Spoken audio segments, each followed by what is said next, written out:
Welcome to Compression, the quest to $100 million in just 1 year. Join me, your host, Logan Freeman, in this one-of-a-kind interactive podcast experience where I am on a quest to compress 3 years of achievement and production into 12 months. And no, the answer is not to just work harder. I'm bringing you not only ideas and concepts that are complete at the theoretical level, but they're also effective at the applied level. Look, guys, knowledge is not power. It is potential power. Knowledge plus massive strategic action equals power. We're talking about strategy, systems, accountability, all in real time. This is Compression. Welcome back to the Thanksgiving edition of the Compression podcast, man. Jerome, happy late Thanksgiving, man. What are you grateful for this week, brother? You. I told you that yesterday, and I mean it from the bottom of my heart, man. It's really exciting I keep saying this. I feel like I say the same thing every week. It's really exciting to see what's happening, and I'm just grateful for that journey because there's so many people who. So I spent time in the graveyard yesterday morning. I went to check out my buddy Hambone, see what was going on. Hadn't been there in a while.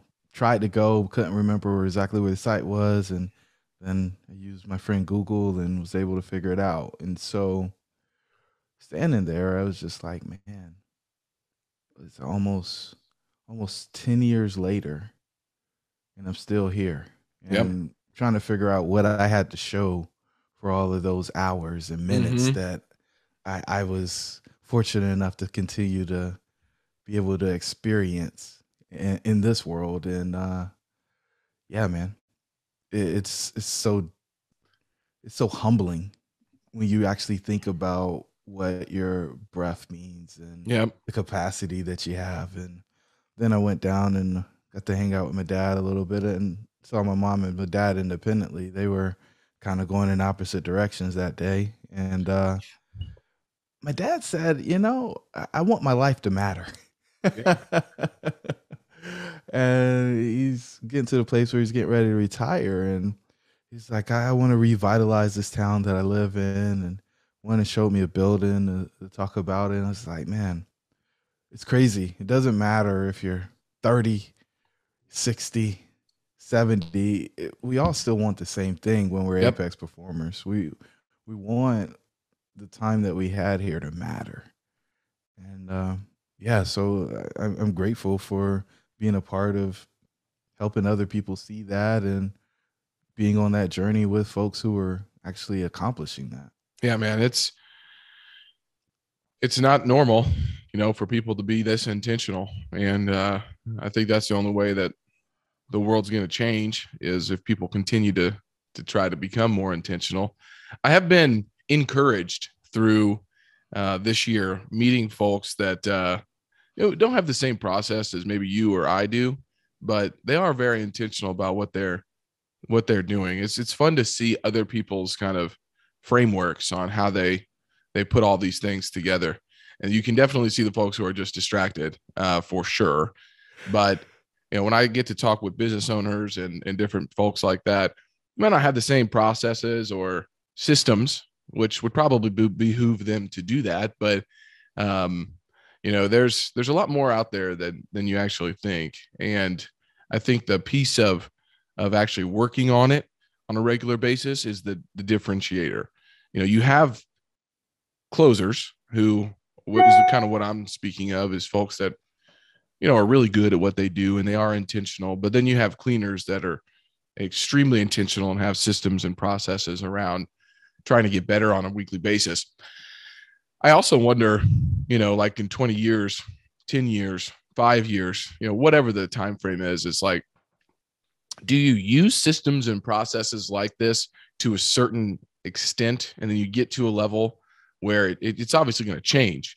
But I wonder, if folks that are CEOs or certain individuals that have risen to a, whatever level that they've wanted to, did they do this before and then got to a spot and stopped? I don't know. That's one question that is kind of interesting to me. And that's why I keep reading books like The Ride of a Lifetime from Walt Disney's CEO and, What It Takes by Steven Schwartzman. I just started the Dick's Sporting Good book. I'm any book that any CEO that's built, or been a part of the growth piece of it.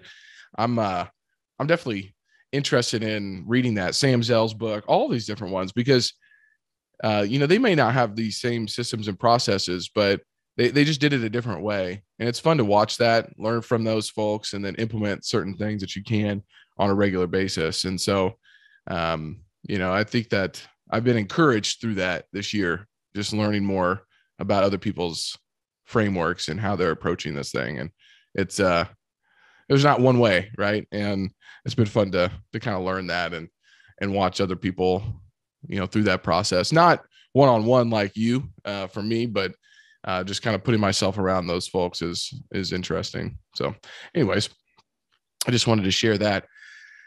We got a big closing this week, guys. So we're up to $88.3 million, 88.3.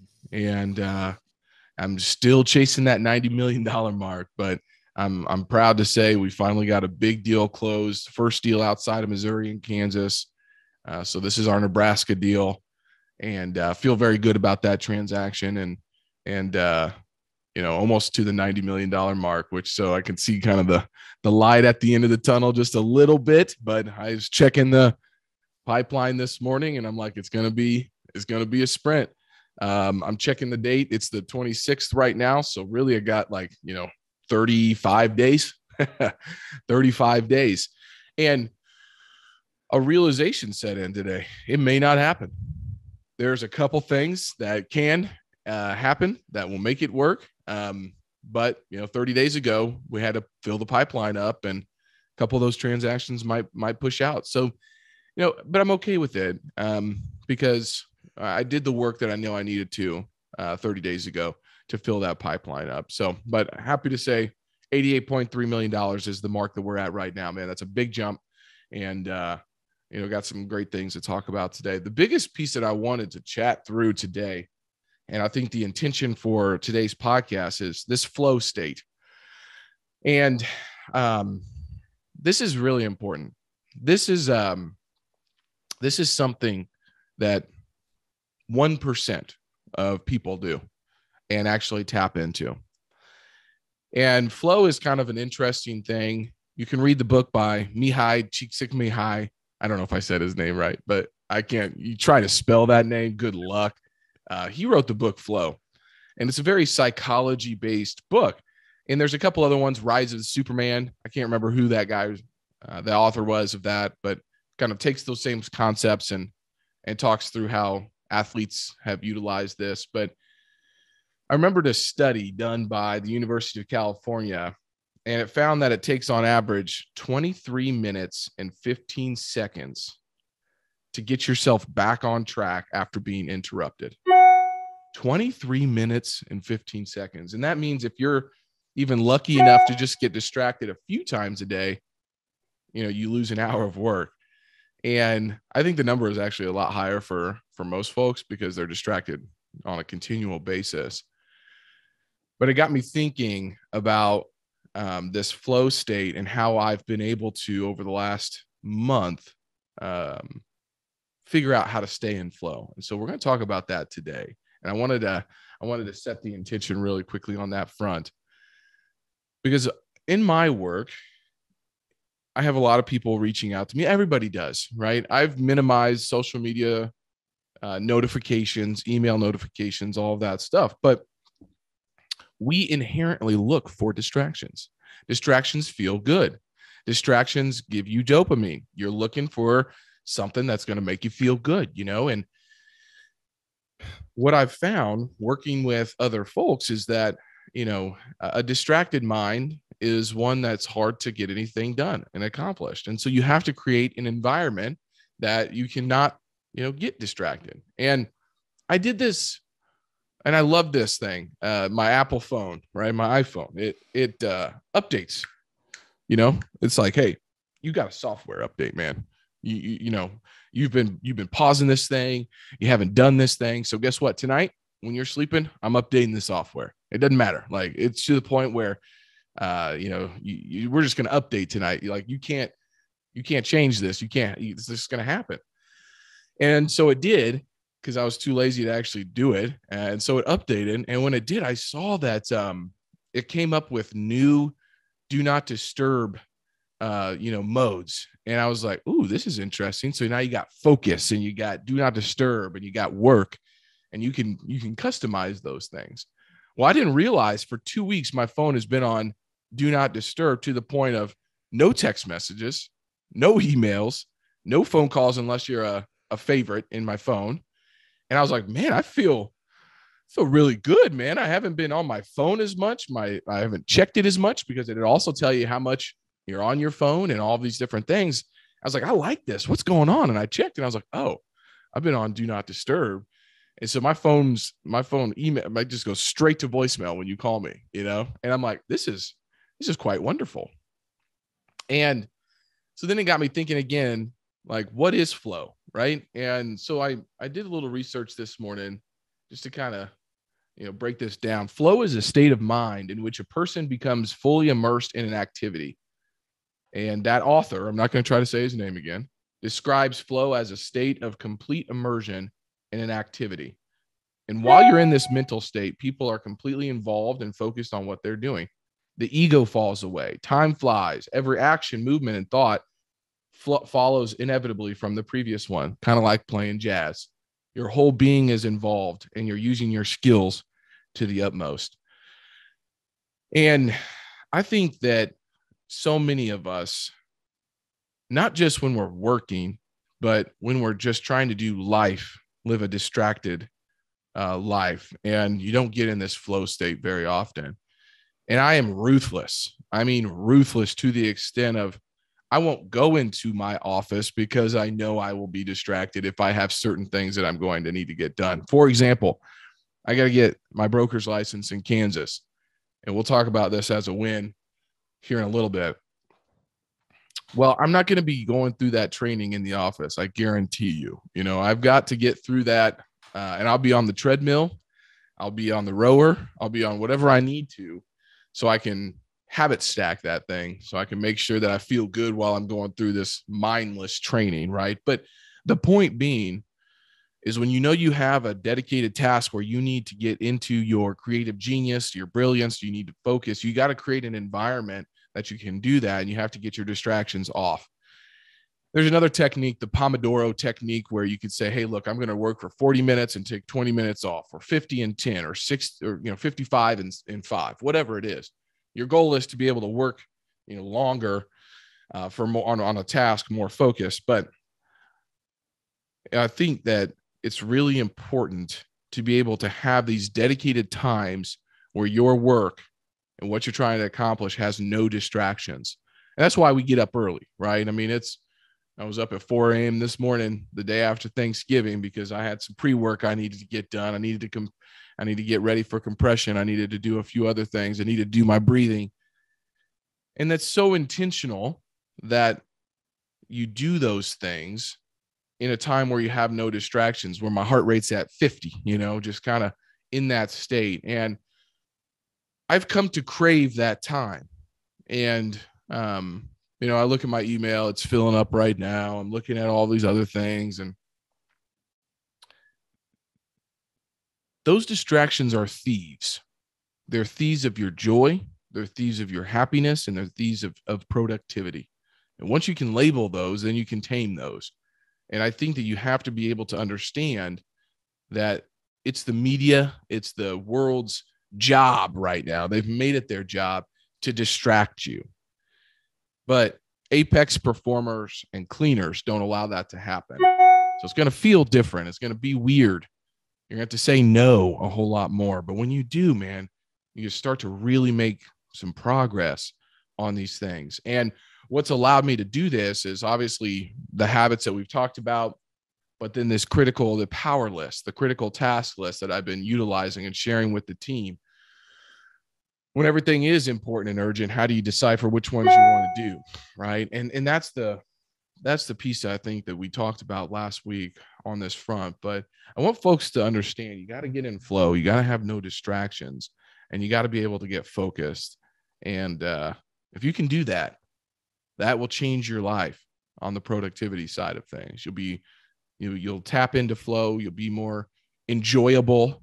You'll feel happier. More productivity will come. So I wanted to ask you, Jerome, what is your thoughts on flow, and how do you eliminate distractions and get into that flow state? Because I know you got a lot of creative work, and I mean you get paid to listen and to give actionable insights. So you cannot be distracted. If somebody's talking to you and you're on your phone looking at something else, you're going to miss it, right? So talk to me a little bit about that. Yeah. So my phone never rings Mm-hmm. ever. Like, I mean, if you're saved, then it'll vibrate, but there is no audible ringer on the phone. Um, I I spend from 4 to 9 just about every day doing things to be in flow state. And the first thing I do just about every morning is go straight to meditation. So from sleep to meditation and playing with the alpha and the beta waves, right? Mm-hmm. And that sets up the rest of the day for intense focus. It's interesting, the things that we call distractions, they're attractive because they stimulate us. That's It's right. like, ooh, that next message, ooh, that next thing. But I've watched people get really prescriptive on this, and they're like, well, if somebody sends me an email, then they're dictating what is important for my day instead of me. And that is just awe-inspiring, right? Some people are like, oh, that's selfish. You're not thinking about anybody else. It's all about you. But how can somebody else know what you should be doing more so than you if you're an entrepreneur? Yep. And I don't think most people actually think about things in that term. And like, the other place I'll go is I don't believe busy means productive. Right. I think a lot of people just want to be doing things because it feels like they're making progress because there's activity, but that doesn't actually mean that you're making progress towards the right goal. You could just be on a treadmill instead of, making progress to wherever your destination is. And so the last piece of this I'll say is the journaling dumps out all of the kind of mental distraction, because the things that you're trying to deal with, the problems you're trying to work through, need a place to go. And so adding that, putting that in a place in some physical form, then allows your mind to have quiet and peace so that it can work on the task at hand. And so, the physical movement, which I didn't talk about, but when you bake that into those three things, with the journaling, the meditation, and physical movement, those three together, I think they put your body in a space where you don't have a bunch of excess energy, so you don't feel like you have to move around a lot. And then the clarity and the quiet in your mind allows you to just lock in and pay attention to the thing that you have decided is important, and you actually need to be spending time on it right now. Yeah. So, Some tips on how to tap into this. We've given some, but out of the book, if you don't want to go read it, fine. There's plenty of summaries that you can go tap into. The first step, you got to get clear. You have to have clarity. I mean, that's the first step on almost anything. Set clear goals, eliminate distractions, add an element of challenge, and choose something you enjoy. The last one, for me is where I put habit stacks in, because I don't enjoy a lot of the stuff that I have to do, and I need to do.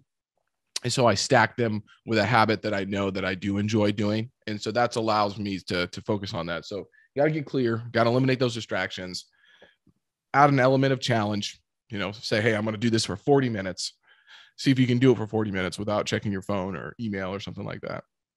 And try to habit stack. Those are all good tips on that front. Okay, perfect. Got to find that flow. 88.3 million. You're listening to the Compression Podcast, where we're talking about how to say sustainable. And one of the wins that I put on here is sustainability. Man, I'm in the most sustainable place in my life that I've been in a while. And I can step back into fear. I can embrace the adversity. I can do all of these things because I'm in the right mental space to do that.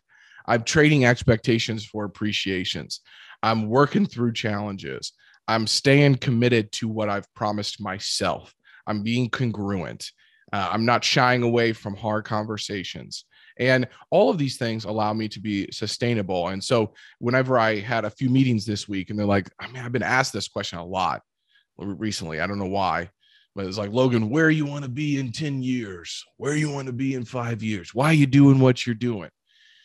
And for people that I really respect that I need to have an answer for. And while I'd like to just kind of shake those questions off, I can't. I have to have kind of that answer. And I said, look, I'm going to be doing the same thing I'm doing right now, but I'm going to be doing it better. I'm going to be doing it better. And nobody hears that answer. It's like, oh, what's the grandiose vision? What are you trying to accomplish? I got all that stuff. But you know what, man? I'm in it.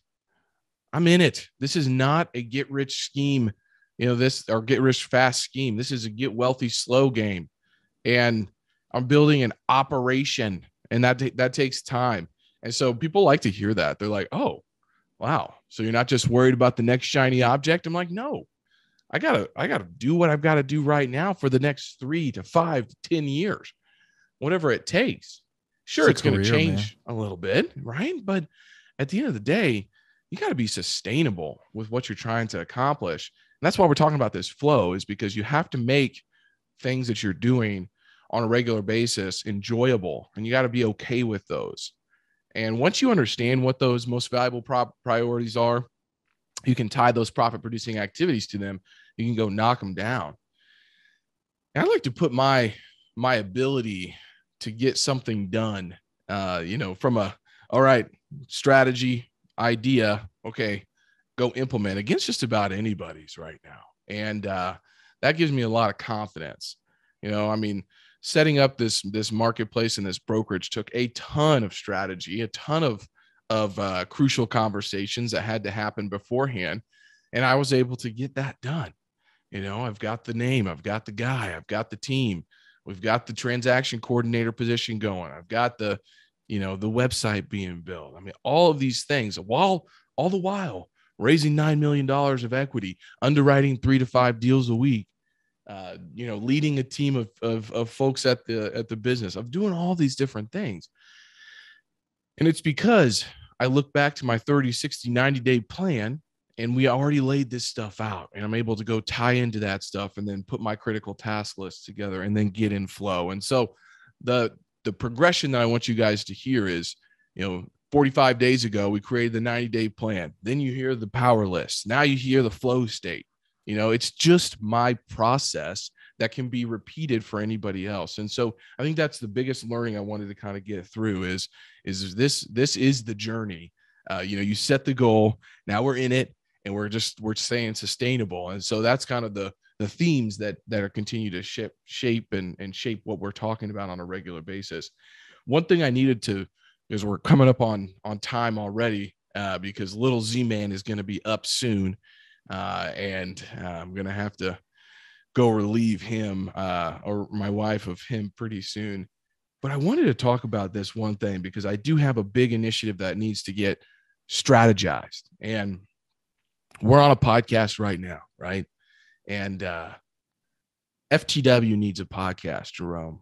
And I watch the multifamily podcast. I watch the Economist podcast. I watch the Asset Allocator podcasts. I watch all of these different. I watch your podcast, Ed Milet, you name it. I'm all in them. But where I'm getting stuck from the paralysis by analysis right now is, why the heck does there need to be another podcast?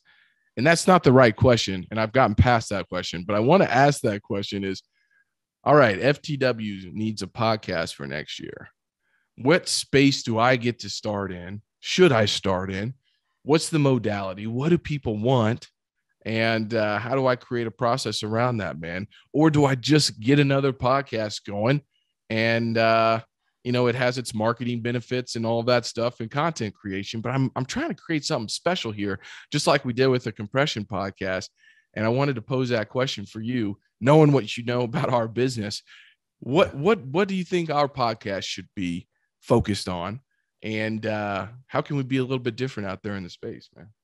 It's really interesting because there's a ton of podcasts out there about a lot about nothing, Yep. right? They're telling the same stories that everybody else is telling. But I think that the point in doing the podcast, not why there needs to be another podcast, the point in doing another podcast is I think marketing for FTW has been the Logan show. Yeah. It's very similar to what you see with from Yona Weiss with Madison Specs.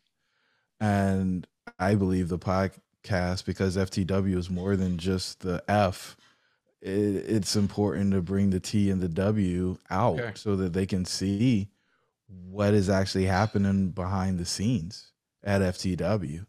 I think, and there's been a space for this for a long time. And here's what I think people want, right? I think people want to know what it actually means or what it's actually like to run a multifamily investing company.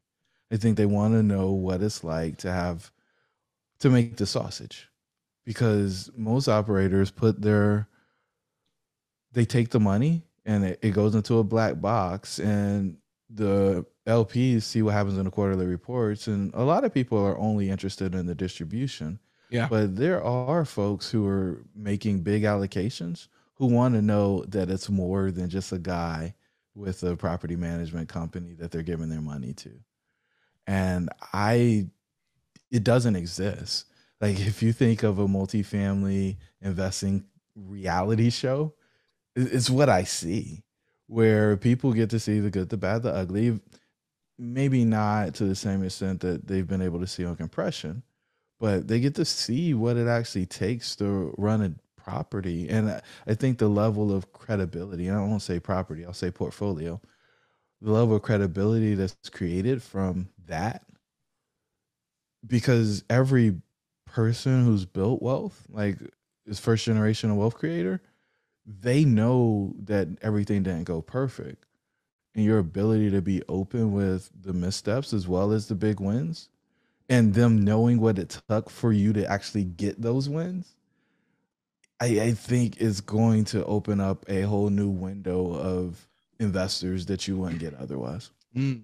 So you're saying that the theme that we have on being in the business of real estate investing versus being a real estate investor is this could be an opportunity to kind of bring that to the table, where Parker comes on, Corey comes on, Connie comes on, Danny comes on, Lee, Matt, Andrew, all of the folks, and we talk about some of the operations piece of it. That's very interesting, man. Very interesting. It doesn't And exist. yeah, It's a gap in a place, and it it creates multiple touch points within the organization, right? For the people who aren't excited about Logan, they may be excited about Connie, right? It, because you're showing this level of expertise and depth and the 20 or 30 years of experience she has, and how that translates into creating better financial operations for you guys. Like, I just being able to showcase that talent. Now, with that said, some folks may try to poach your people, but sure. that's part of the game. I think if you're treating folks well, then they tend to hang around.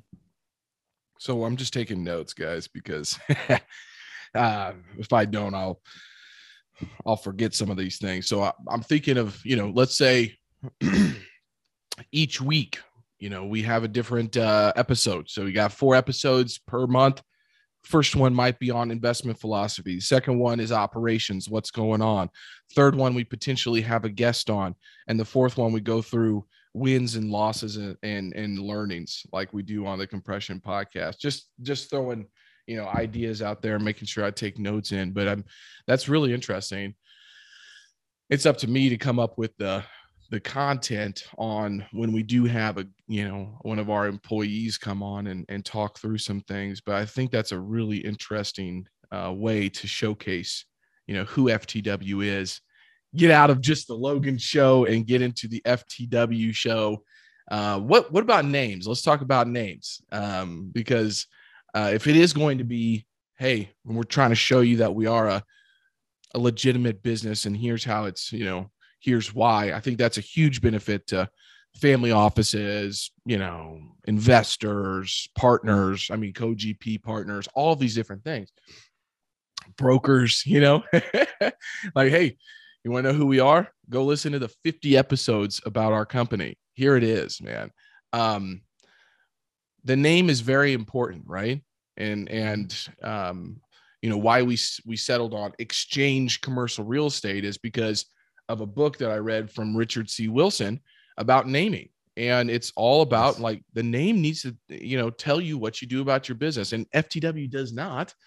And so is it the multifamily? Is it the commercial real estate operations podcast? Like, what do you think it actually should be? Let's throw some ideas out there. The first thing that came to mind, and I don't know if it's the right answer, but Midwest Cash Flow. It was the first thing that came to mind. The thing I will push back on Richard, although I think it's important. The website, the podcast name, that's nice, but the written content on the backside, the transcripts on the backside, that's what's going to actually create the SEO. So when people are looking for it, they can find it. But of course, the name's important. This is, for me, it's all about cash flow. It's all about the Midwest. I say cash flow, but cost basis is really important, as we've talked about in a few episodes over the last couple of months. Yep. What are investors looking for, right? They're looking for passive income, and whether that's institutional, which we're paying more attention to those folks now, as well as the retail investors. But what are they searching for? Because that's the question that we need to actually answer.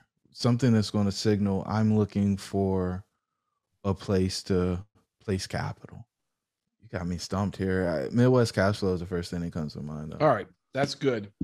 I've got some ideas. I put some ideas down on paper previously. I like that thread, though.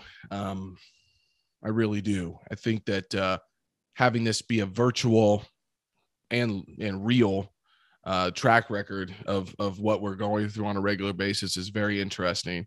Showing people how the sausage is made. Okay, how do you go through a property management transition? Okay, how do you take over a property? All right, what's due diligence look like? Okay, Corey, how do you place an agency loan? All of these things, right? And I think that's really good. So I appreciate that little brainstorming session.